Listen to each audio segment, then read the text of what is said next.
श्रीमद् भागवत गीता अध्याय 4 दिव्य ज्ञान। भगवान श्री कृष्ण ने कहा, मैंने इस अमर योग विद्या का उपदेश सूर्यदेव विवस्वान को दिया और विवस्वान ने मनुष्यों के पिता मनु को उपदेश दिया और मनु ने इसका उपदेश इक्ष्वाकु को दिया। इस प्रकार यह परम विज्ञान गुरु परंपरा द्वारा प्राप्त किया गया और राजर्षियों ने इसी विधि से इसे समझा, किंतु कालक्रम में यह परंपरा छिन्न हो गई, अतः यह विज्ञान यथारूप में लुप्त हो गया लगता है।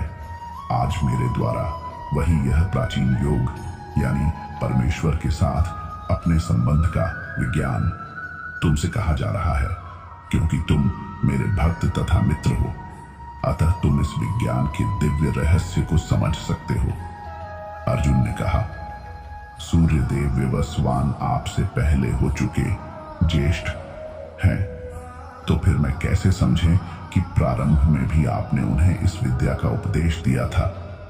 श्री भगवान ने कहा, तुम्हारे तथा मेरे अनेकानेक जन्म हो चुके हैं, मुझे तो उन सब का स्मरण है, किंतु हे परंतपा तुम्हें उनका स्मरण नहीं रह सकता है।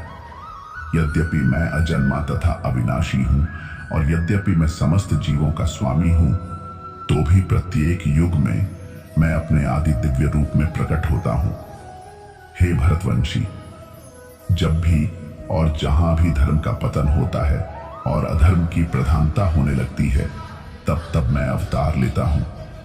भक्तों का उद्धार करने, दुष्टों का विनाश करने तथा धर्म की फिर से स्थापना करने के लिए मैं हर युग में प्रकट होता हूं।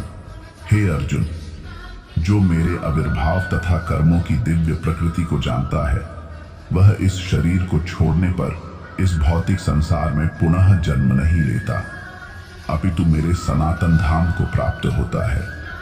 आसक्ति, भय तथा क्रोध से मुक्त होकर मुझ में पूर्णतया तन्मय होकर और मेरी शरण में आकर बहुत से व्यक्ति भूतकाल में मेरे ज्ञान से पवित्र हो चुके हैं। इस प्रकार से उन सबों ने मेरे प्रति दिव्य प्रेम को प्राप्त किया है। जिस भाव से सारे लोग मेरी शरण ग्रहण करते हैं, उसी के अनुरूप मैं उन्हें फल देता हूं। हे पार्थ, प्रत्येक व्यक्ति सभी प्रकार से मेरे पथ का अनुगमन करता है। इस संसार में मनुष्य काम कर्मों में सिद्ध चाहते हैं, फलस्वरूप वे देवताओं की पूजा करते हैं। निस्संदेह इस संसार में मनुष्यों को सकाम कर्म का फल शीघ्र प्राप्त होता है।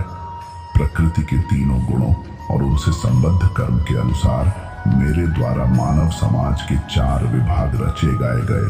यद्यपि मैं इस व्यवस्था का स्रष्टा हूं, किंतु तुम यह जाना लो कि मैं इतने पर भी अव्यय अकर्ता हूं। मुझ पर किसी कर्म का प्रभाव नहीं पड़ता, न ही मैं कर्म फल की कामना करता हूं। जो मेरे संबंध में इस सत्य को जानता है, वह कभी भी कर्मों के पाश में नहीं बंधता। प्राचीन काल में समस्त मुक्त आत्माओं ने मेरी दिव्य प्रकृति को जान करके ही कर्म किया, अतः तुम्हें चाहिए कि उनके पद चिन्हों का अनुसरण करते हुए अपने कर्तव्य का पालन करो। कर्म क्या है और अकर्म क्या है, इसे निश्चित करने में बुद्धिमान व्यक्ति भी मोहग्रस्त हो जाते हैं। अतएव मैं तुमको बताऊंगा कि कर्म क्या है, जिसे जानकर तुम सारे अशुभ से मुक्त हो सकोगे। कर्म की बारीकियों को समझना अत्यंत कठिन है, अतः मनुष्य को चाहिए कि वह यह ठीक से जाने कि कर्म क्या है, विकर्म क्या है और अकर्म क्या है। जो मनुष्य कर्म में अकर्म और अकर्म में कर्म देखता है, वह सभी मनुष्यों में बुद्धिमान है और सब प्रकार के कर्मों में प्रवृत्त रहकर भी दिव्य स्थिति में रहता है। जिस व्यक्ति का प्रत्येक प्रयास, उद्यम इंद्रिय तृप्ति की कामना से रहित होता है, उसे पूर्ण ज्ञानी समझा जाता है। उसे ही साधु पुरुष ऐसा करता कहते हैं, जिसने पूर्ण ज्ञान की अग्नि से कर्मफलों को भस्मसात कर दिया है। अपने कर्मफलों की सारी आसक्ति को त्याग कर सदैव संतुष्ट तथा स्वतंत्र रहकर वह सभी प्रकार के कार्यों में व्यस्त रहकर भी कोई काम कर्म नहीं करता। ऐसा ज्ञानी पुरुष पूर्ण रूप से संयमित मन तथा बुद्धि से कार्य करता है।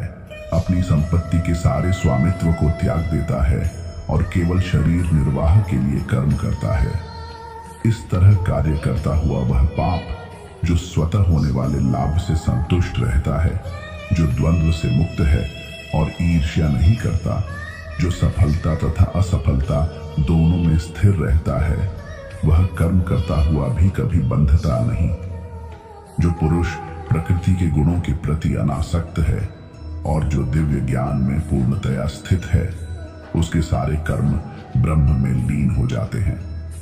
जो व्यक्ति कृष्ण भावनामृत में पूर्णतया लीन रहता है, उसे अपने आध्यात्मिक कर्मों के योगदान के कारण अवश्य ही भगवत धाम की प्राप्ति होती है, क्योंकि उसमें हवन आध्यात्मिक होता है और हवि भी आध्यात्मिक होती है।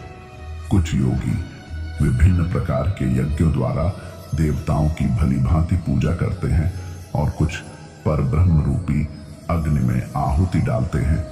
इनमें से कुछ विशुद्ध ब्रह्मचारी श्रवणादि क्रियाओं तथा इंद्रियों को मन की नियंत्रण रूपी अग्नि में स्वाहा कर देते हैं, तो दूसरे लोग नियमित गृहस्थ इंद्रिय विषयों को इंद्रियों की अग्नि में स्वाहा कर देते हैं। दूसरे जो मन तथा इंद्रियों को वश में करके आत्म साक्षात्कार करना चाहते हैं, संपूर्ण इंद्रियों तथा प्राणवायु के कार्यों को संयमित मन रूपी अग्नि में आहुति कर देते हैं।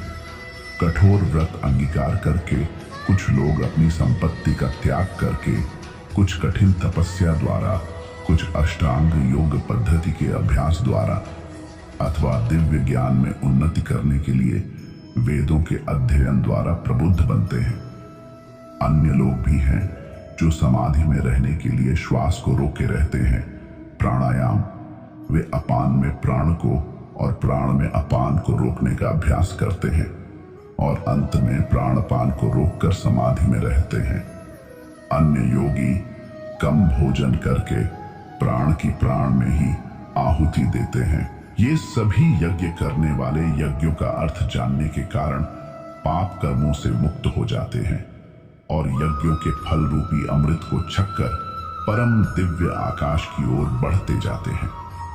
हे कुरुश्रेष्ठ, जब यज्ञ के बिना मनुष्य इस लोक में या इस जीवन में ही सुखपूर्वक नहीं रह सकता, तो फिर अगले जन्म में कैसे रह सकेगा। ये विभिन्न प्रकार के यज्ञ वेद सम्मत हैं और ये सभी विभिन्न प्रकार के कर्मों से उत्पन्न हैं। इन्हें इस रूप में जानने पर तुम मुक्त हो जाओगे। हे परंतप, द्रव्य यज्ञ से ज्ञान यज्ञ श्रेष्ठ है। हे पार्थ, अंततो गत्वा सारे कर्म यज्ञों का अवसान दिव्य ज्ञान में होते हैं। तुम गुरु के पास जाकर सत्य को जानने का प्रयास करो, उनसे विनीत होकर जिज्ञासा करो और उनकी सेवा करो।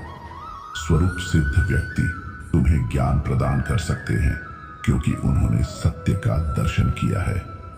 स्वरूप सिद्ध व्यक्ति से वास्तविक ज्ञान प्राप्त कर चुकने पर तुम पुनः कभी ऐसे मोह को प्राप्त नहीं होगे, क्योंकि इस ज्ञान के द्वारा तुम देख सकोगे कि सभी जीव परमात्मा के अंश स्वरूप हैं, अर्थात वे सब मेरे हैं। यदि तुम्हें समस्त पापियों में भी सर्वाधिक पापी समझा जाए, तो भी तुम दिव्य ज्ञान रूपी नाव में स्थित होकर दुख सागर को पार करने में समर्थ होगे। जैसे प्रज्वलित अग्नि ईंधन को भस्म कर देती है, उसी तरह हे अर्जुन, ज्ञान रूपी अग्नि भौतिक कर्मों के समस्त फलों को जला डालती है। इस संसार में दिव्य ज्ञान के समान कुछ भी उदात्त तथा शुद्ध नहीं है। ऐसा ज्ञान समस्त योग का परिपक्व फल है। जो व्यक्ति भक्ति में सिद्ध हो जाता है, वह यथा समय अपने अंतर में इस ज्ञान का आस्वादन करता है।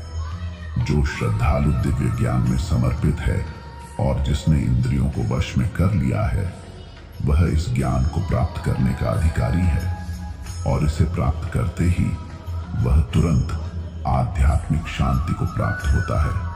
किंतु जो अज्ञानी तथा श्रद्धा विहीन व्यक्ति शास्त्रों में संदेह करते हैं, वे भगवत भावनामृत नहीं प्राप्त करते, अपितु नीचे गिर जाते हैं। संशयात्मा के लिए न तो इस लोक में न ही परलोक में कोई सुख है।